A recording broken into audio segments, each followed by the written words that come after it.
अच्छा जी, तो अभी हम चैप्टर नंबर 15 एक्सरसाइज की डिस्कशन स्टार्ट कर रहे हैं। तो पहले हम स्टार्ट ले रहे हैं एमसीक्यूज से। फर्स्ट एमसीक्यू की स्टेटमेंट है, the AC system is preferred to DC system because. तो इस एमसीक्यू का करेक्ट आंसर है ऑप्शन ए।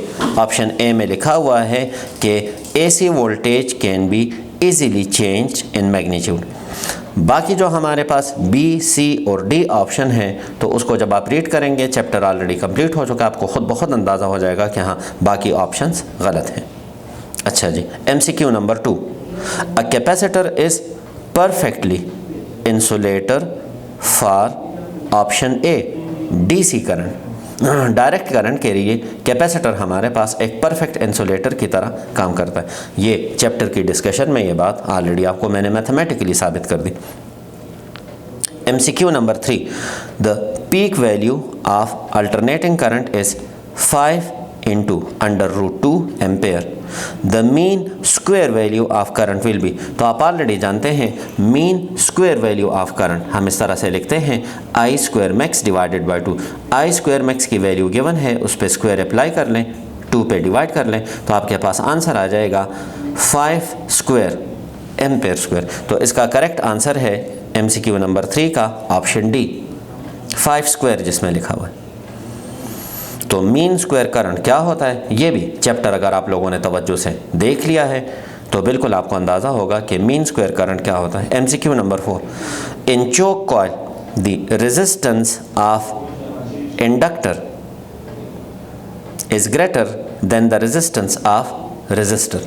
तो बिल्कुल ये डिस्कशन अगर आपने सही तवज्जो से देखी है, नोट की है, तो वहाँ पे मैंने बताया था कि इंडक्टर इन एसी से रिलेटेड जब हम डिस्कशन कर रहे थे तो वहाँ पे ये बात मैंने की थी कि हाँ जी, डीसी को अपोज करने के लिए या कंट्रोल करने के लिए हम रेजिस्टर यूज़ करते हैं, और अल्टरनेटिंग करंट को कंट्रोल करने के लिए, अपोज करने के लिए हम इंडक्टर यूज़ करते हैं। तो हाँ, इंडक्टर की मुज़ाहिमत एसी सर्किट में रेजिस्टर की मुज़ाहिमत से ज़्यादा होती है। तो ऑप्शन सी इसका करेक्ट आंसर है।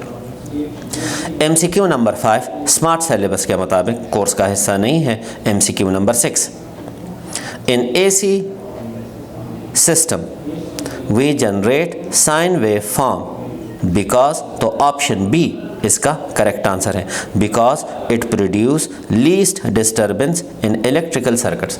इलेक्ट्रिकल सर्किट्स का अपना एक मिजाज है, इसको अगर हम साइनोसाइडल करंट इनपुट के तौर पे देते हैं तो उसमें लीस्ट डिस्टर्बेंस क्रिएट होती है। फर्दर डिटेल हम एफएसी पे इसलिए डिस्कस नहीं कर सकते क्योंकि ये इलेक्ट्रिकल इंजीनियरिंग की डिस्कशन नहीं चल रही, ये जस्ट एफएसी लेवल की फ़िज़िक्स की डिस्कशन है। फर्दर डिटेल आपको इलेक्ट्रिकल इंजीनियरिंग अगर आप चले जाते हैं वहाँ पर तो बिल्कुल आपको इलेक्ट्रिकल इंजीनियरिंग से रिलेटेड बन जाती है।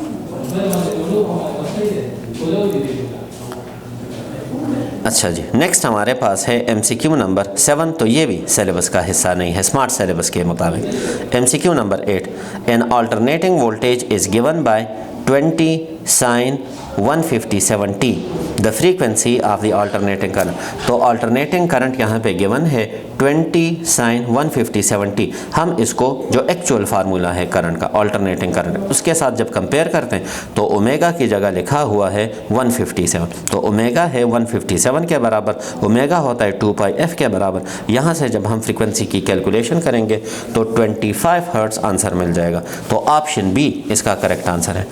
एमसीक्यू नंबर 9, ये भी स्मार्ट सिलेबस के मुताबिक इंक्लूडेड नहीं है। MCQ number 10, an alternating current और voltage is completely known if we know its maximum value, frequency and phase. तो ये हम ऑलरेडी डिस्कस कर चुके हैं कि किसी भी एसी क्वांटिटी को कम्प्लीटली समझने के लिए उसकी पीक वैल्यू का समझना ज़रूरी है, उसकी फ्रीक्वेंसी के बारे में इंफॉर्मेशन ज़रूरी और फेज़ ज़रूरी है। तो एमसीक्यू नंबर 10 का करेक्ट आंसर है डी, जिसमें लिखा हुआ है बोथ ए एंड बी। 11, 12, 13 ये भी स्मार्ट सिलेबस के मुताबिक कोर्स का हिस्सा नहीं है। कॉन्सेप्चुअल क्वेश्चन, तो कॉन्सेप्चुअल क्वेश्चन की अभी हम डिस्कशन करेंगे।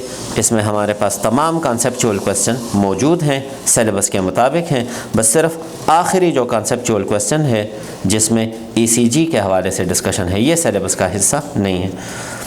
तो कॉन्सेप्चुअल क्वेश्चन जिसको शॉर्ट क्वेश्चन भी कहा जाता है, तो पहला क्वेश्चन है कि sketch a graph of induce EMF in inductive coil against the rate of change of current. What is the significance of the gradient?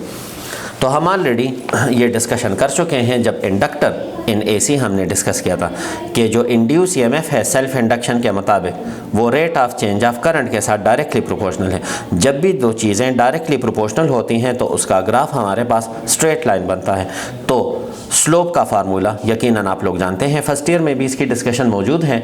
तो स्लोप के हवाले से हमारे पास है कि change in Y divided by change in X. तो अगर हम इस फार्मूला की मुनासिबत से यहाँ पे देखें तो हमारे पास स्लोप हमें इंडक्टेंस की वैल्यू देगा, स्लोप हमें इंडक्टेंस की वैल्यू देगा। ये आप देख सकते हैं कि change in Y divided by change in X, तो स्लोप हमें इंडक्टेंस की वैल्यू दे रहा है। स्लोप को ग्रेडियंट भी कहा जाता है। कॉन्सेप्चुअल क्वेश्चन में second number, explain why it is difficult to measure the rate of change of current. तो एसी करंट की जो फ्रीक्वेंसी है वो बहुत ज़्यादा होती है, इसलिए इंस्टेंटेनियस लेवल पे rate of change of current को कैलकुलेट करना वो हमारे पास मुमकिन नहीं है। तो मैंने यहाँ पे लिखा है the frequency of AC current is so high that in real practice it is close to impossible to determine the value of rate of change of current at a specific instant. Third जो हमारे पास conceptual question बनता है, how do graphs of EMF versus time and current versus time make it possible to measure self inductance. तो हम जब experimental arrangement करते हैं तो एक स्पेसिफिक टाइम इंटरवल के लिए हम इंड्यूस ईएमएफ की वैल्यू भी रिकॉर्ड करते हैं और उनका ग्राफ ड्रा करते हैं, और उसी एक्सपेरिमेंट में हम जब टाइम के साथ साथ करंट की वैल्यूज़ को नोट करेंगे और उनका ग्राफ भी ड्रा करेंगे। दोनों ग्राफ का हम सेपरेटली जब स्लोप मालूम करेंगे और फिर उन दोनों स्लोप्स का जब हम रेशो लेंगे तो इससे हमें मिल जाएगी सेल्फ इंडक्टेंस की वैल्यू। तो हम पहले हम ग्राफ ड्रा करेंगे इंड्यूस ईएमएफ और टाइम का, फिर हम ग्राफ ड्रा करेंगे rate of change of current का अगेंस्ट टाइम। दोनों पे हम स्लोप का फार्मूला अप्लाई करेंगे। जब दोनों पे हम स्लोप का फार्मूला अप्लाई करेंगे तो आखिर में हमने लिखा है by taking the ratio of the slopes of this graph we can determine the self inductance. तो इसके रेशो से हमें सेल्फ इंडक्टेंस की वैल्यू जो है वो मिल जाएगी। फोर नंबर कॉन्सेप्चुअल क्वेश्चन में है current and voltage provided by an AC generator are sometime negative and sometime positive. Explain why for an AC generator connected to a resistor the power can never be negative. Power हमारे पास कभी भी negative नहीं हो सकता। तो हम already जानते हैं कि in pure resistive circuit voltage इस फार्मूला के मुताबिक मिलता है और करंट जो है वो इस फार्मूला के मुताबिक मिलता है। वोल्टेज वर्सेस टाइम और करंट वर्सेस टाइम ग्राफ यहाँ पे दिखाया गया है। अब इन जनरल हमारे पास जो पावर का फार्मूला है वो है I मल्टीप्लाइड बाई V। इस रीजन में अगर हम देखें तो I और V दोनों पॉजिटिव हैं, तो यहाँ पे ग्राफ हमारे पास जो पावर का बनेगा, ये रेड लाइन अगर आपको क्लियरली नज़र आ रही है तो ये हमारे पास पावर है, तो ये पॉजिटिव है। अब नेक्स्ट हाफ साइकिल में वोल्टेज और करंट दोनों हमारे पास नेगेटिव हो गए, तो नेगेटिव मल्टीप्लाइड बाय नेगेटिव फिर पॉजिटिव जवाब होगा। तो पूरे एक साइकिल में अगर हम देखें तो पॉजिटिव मल्टीप्लाइड बाय पॉजिटिव के लिए भी पावर पॉजिटिव है, और वोल्टेज और करंट जब नेगेटिव हो जाए तो इस वक्त भी हमारे पास पावर पॉजिटिव है। तो पावर हमारे पास क्या होगा, हमेशा पॉजिटिव रहता है। अच्छा जी, नेक्स्ट हमारे पास है 5 नंबर। 5 नंबर में है कि what determines the gradient of a graph induced reactance against frequency। हम ऑलरेडी जानते हैं कि इंडक्टिव रिएक्टेंस की वैल्यू है 2πfl, इस फार्मूला से हम मालूम करते हैं। तो यहाँ से L अगर हम मालूम करना चाहते हैं सेल्फ इंडक्टेंस, तो वो हो जाएगा XL divided by 2πf।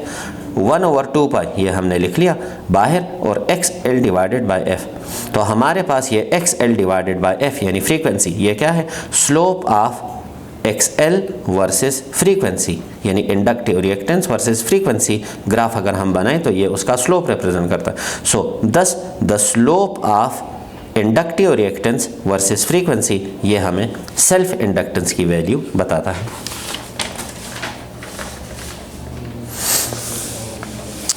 Conceptual number 6, how does doubling the frequency affect the inductive reactance and the capacitive reactance. तो इंडक्टिव रिएक्टेंस हमारे पास कैपेसिटिव रिएक्टेंस का फार्मूला है 1 डिवाइडेड बाय 2 पाई FC। यहाँ से क्लियरली नज़र आ रहा है कि कैपेसिटिव रिएक्टेंस फ्रीक्वेंसी के साथ इन्वर्सली प्रोपोर्शनल है। तो अगर हम फ्रीक्वेंसी को डबल करेंगे तो कैपेसिटर की मुज़ाहिमत जो है वो हाफ हो जाएगी। इसी तरह इंडक्टिव रिएक्टेंस 2 पाई FL के बराबर है। यहाँ से साफ नज़र आ रहा है कि इंडक्टर की जो रिएक्टेंस है वो फ्रीक्वेंसी के साथ डायरेक्टली प्रोपोर्शनल है। Thus if we double the frequency तो इंडक्टर की जो मुज़ाहिमत है वो भी डबल हो जाएगी। 7 number conceptual question, if the peak value of a sine wave is 1000 volt, then the effective voltage जिसको हम RMS कहते हैं तो वो हम मालूम कर सकते हैं। गिवन क्या है, मैक्सिमम वोल्टेज यानी पीक वोल्टेज गिवन है। RMS वोल्टेज होता है Vmax डिवाइडेड बाय √2। यहाँ से जब हम कैलकुलेशन करेंगे तो हमें आंसर मिल जाएगा 707 volts. 8 number, show that reactance is measured in ohms for both inductor and capacitor। तो हम ऑलरेडी जानते हैं कैपेसिटर का रिएक्टेंस हो या इंडक्टर का रिएक्टेंस हो वो किसके बराबर होता है, V डिवाइडेड बाय I।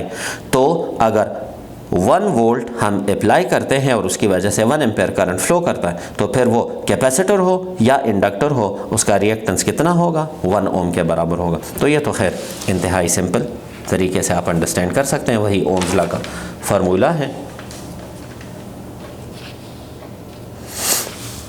अब हम आते हैं न्यूमेरिकल की तरफ। तो न्यूमेरिकल में हमारे पास 1 to 6 ये स्मार्ट सिलेबस के मुताबिक इंक्लूडेड हैं और 7, 8, 9, 10 ये स्मार्ट सिलेबस के मुताबिक हम इनको डिस्कस नहीं करेंगे। तो फर्स्ट न्यूमेरिकल की स्टेटमेंट इस तरह से है, the peak value of the voltage is equal to 300 volt. What is the RMS voltage. तो पीक वोल्टेज गिवन है, RMS वोल्टेज रिक्वायर्ड है, तो RMS वोल्टेज का फार्मूला पुट करें, पीक वोल्टेज की वैल्यू यहाँ पे पुट करें, कैलकुलेशन कर लें तो आपके पास आंसर मिल जाएगा। Numerical number 2, the RMS value of current in an AC circuit is 10। What is the magnitude off peak current. तो RMS करंट गिवन है और पीक वैल्यू ऑफ करंट चाहिए, तो वही RMS करंट का फार्मूला यूज़ करके इससे आप Imax आसानी के साथ कैलकुलेट कर सकते हैं। तो Imax हमारे पास हो जाएगा √2 multiplied by IRMS। Values put करें, कैलकुलेशन कर लें तो आपको आंसर मिल जाएगा। 3, the AC voltage across 0.5 micro farad capacitor is 16 sin 2 × 10³ T। तो पहला है फाइंड कैपेसिटिव रिएक्टेंस और दूसरा पार्ट इसी न्यूमेरिकल का है कि peak value of the current. तो इंतहाई आसान है, गिवन डेटा है कैपेसिटेंस की और फार्मूला गिवन है जिस फार्मूला के तहत कैपेसिटर के अक्रॉस जो वोल्टेज है VC वो वेरी कर रहा है। रिक्वायर्ड क्या है, कैपेसिटिव रिएक्टेंस रिक्वायर्ड है और peak value of current required है।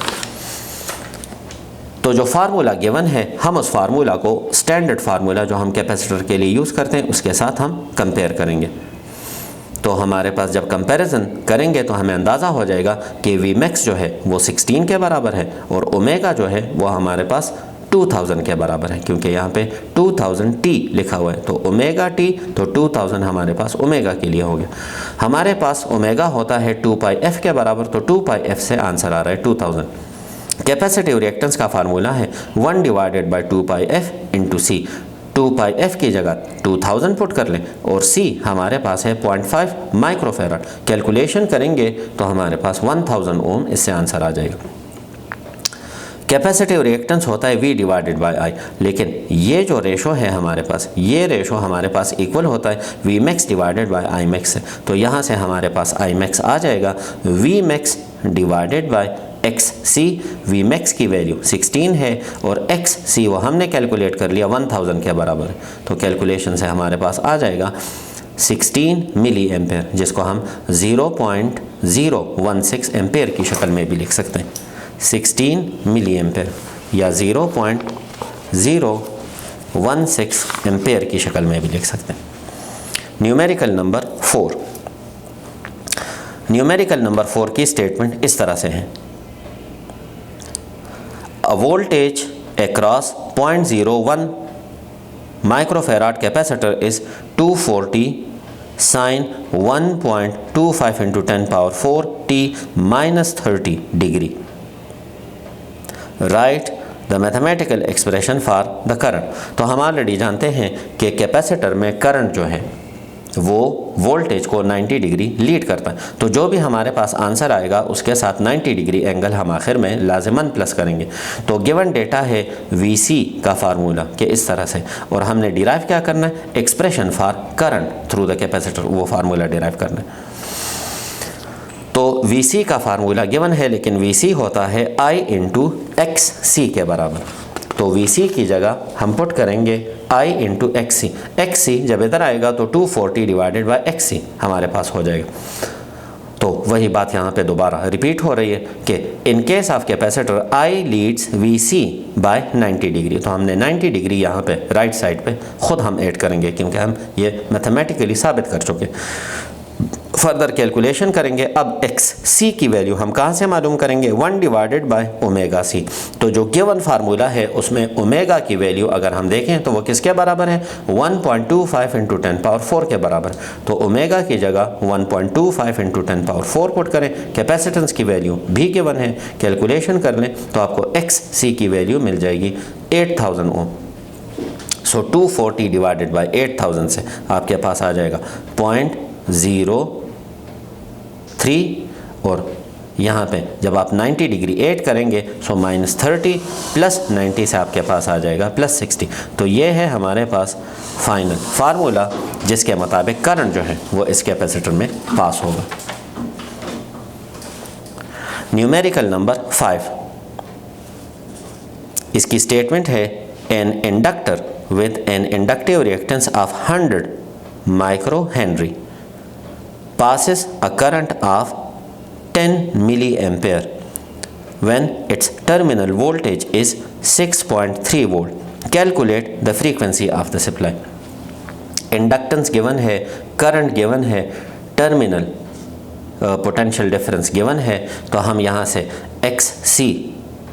XL is equal to 2πfl ये फार्मूला यूज़ करेंगे। जब ये फार्मूला यूज़ करेंगे वैल्यूज़ पुट करेंगे तो XL तो गिवन नहीं है, लेकिन XL की जगह हम लिख सकते हैं V डिवाइडेड बाई I, क्योंकि V भी गिवन है और I भी गिवन है। कैलकुलेशन करेंगे सो 10 पावर 6 हर्ट्ज़ ये हमारे पास यहाँ पे आंसर आ जाएगा। और लास्ट न्यूमेरिकल इस चैप्टर के हवाले से, क्योंकि हम तो रिड्यूस्ड सिलेबस डिस्कस कर रहे हैं, तो 6 नंबर है। इसकी स्टेटमेंट है calculate the inductive reactance of a 3 milli henry inductor when 60 hertz and 10 kilo hertz input are supplied. ठीक, तो दूसरा पार्ट है what is the RMS current for each frequency if the RMS voltage is 120 volt. Inductance given है इस तरह से, एक frequency है 60 हर्ट्ज़ और दूसरे करंट की फ्रीक्वेंसी हमारे पास 10 किलो हर्ट्ज़। तो हमने इसका इंडक्टिव रिएक्टेंस मालूम करना है और हर फ्रीक्वेंसी के लिए RMS वैल्यू ऑफ करंट मालूम करनी है। जो RMS वोल्टेज है वो 20 वोल्ट गिवन है। तो हम पहले इंडक्टिव रिएक्टेंस मालूम करते हैं 2πfl। तो जब फ्रीक्वेंसी 60 है तो XL हमारे पास आ जाएगा 2πf1l, वैल्यूज़ पुट करेंगे तो आंसर मिल जाएगा। और जब फ्रीक्वेंसी 10 किलो हर्ट्ज़ के बराबर होगी तो उसकी वैल्यू जब पुट करेंगे तो 188 ओम हमारे पास आंसर आ जाएगा। V होता है IXL के बराबर, तो XL हमारे पास होगा V डिवाइडेड बाई I के। V डिवाइडेड बाई I हम इस तरह भी लिख सकते हैं V RMS divided by I RMS। यहाँ से हमारे पास आ जाएगा RMS current is equal to V RMS divided by XL। तो V RMS की वैल्यू 120 है, XL जब हमारे पास x 1L के बराबर होगा तो उस वक्त करंट है 106, और वही XL की वैल्यू जब x 2L के बराबर होगा तो उस वक्त हमारे पास करंट की वैल्यू जब हम कैलकुलेट करेंगे उसी फार्मूला से, फार्मूला यही है, तो ये हमारे पास आ जाएगा 0.64 एम्पेयर।